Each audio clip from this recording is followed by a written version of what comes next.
بیرەوەری بڕیاری بە قەزابوونی هەڵەبجە پاش 154 ساڵ بەر لە ئێستا دەکرێتەوە کە یەکەم قایمقام لەو شارە دەست بەکار بووە.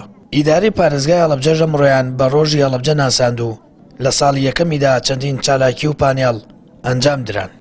هەڵەبجە و شارە زوورە هەورامان یەک مێژووە، یەک کلتورە، یەک ترادیسیۆنە، یەک خەمی گەورەشە و بەشداریشمان لە خواناسی، بەشداریشمان لە ڕابوونی ئیسلامی، بەشداریشمان لە مێژووی ئەدەب، لە مێژووی شیعر، لە مێژووی فەن، لە مێژووی غەزەل و ئەدەبیات هەر سێک لامان بەشدارین کە ناوەندەکە هەڵەبجەیە و بریتیە لە چەقێک بۆ ئەم ناوچەیە.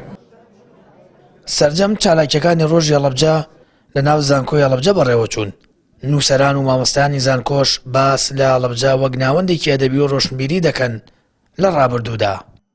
شاعیرەکان لە مەولەویەوە بیگرە، لە نالیەوە بیگرە، لە تاربەگۆ بیگرە، لە ئەحمەد موختار گافۆ بیگرە وە شوعەرای تریش هەبوون.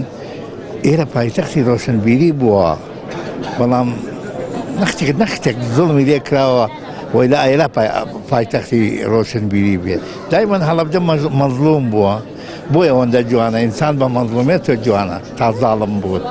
بۆیە بە حەقیقەت ئەو زوڵمەی کە لە هەڵەبجە کراوە بۆتە مایەی افتخاری ملەتێک، افتخاری ئەوانەی کە زەڕەیەک وجدان و ئەخلاقیان لە تەواوی دنیا هەڵەبجە پێکی خۆی هەیە. شاری هەڵەبجە شارێکی زۆر دێرین و کۆنە. ئێمە ئەگەر بگەڕێینەوە بۆ چەندین هەزار ساڵ هەڵەبجە هەبووە، بەڵام ئەمەی کە ئێمە دیاریمان کردو 154 ساڵە لە دوای ئەو کاتەوە هەڵەبجە گەشەی سندووە لە ڕووی کارگێڕیەوە، لە ڕووی بیناسازیەوە، لە ڕووی ڕۆشنبیری و کولتوری و ئابووریشەوە. درۆزینەوەی ئەو بەڵگەنامە و وەسایقەی دەوڵەتی عوسمانیە 24 یانزەی 1969 بۆ یەکەم جار هەڵەبجە لە بەڕێوەبەرایەتیەوە کرێتە قایمقامێت و قایمقام یەکەمین قایمقام محەممەد پاشای جافە بۆی دیارەکرێ. ئەوە ڕوودا و گۆڕانکاریێکی گرنگ بۆ لە ڕووی کارگێڕی و لە ڕووی کۆمەڵایەتی و سیاسیەوە، چونکە دوای ئەوە هەڵەبجە پێێنێتە قۆناغێکی نوێ کە ئەوەی بەشێک لە نووسەران و گەڕیدەکان و میسیۆنەر و وەسایقەکانیش باسییان کردووە هەڵەبجە بەرەو شار و شارستانێت زیاتر هەنگاوانێ. 154 ساڵ پێش ئێستا لە سەردەمی دەوڵەتی عوسمانی هەڵەبجە کراوەتە قەزا و قایمقام لە شارەکەدا دەست بەکار بووە.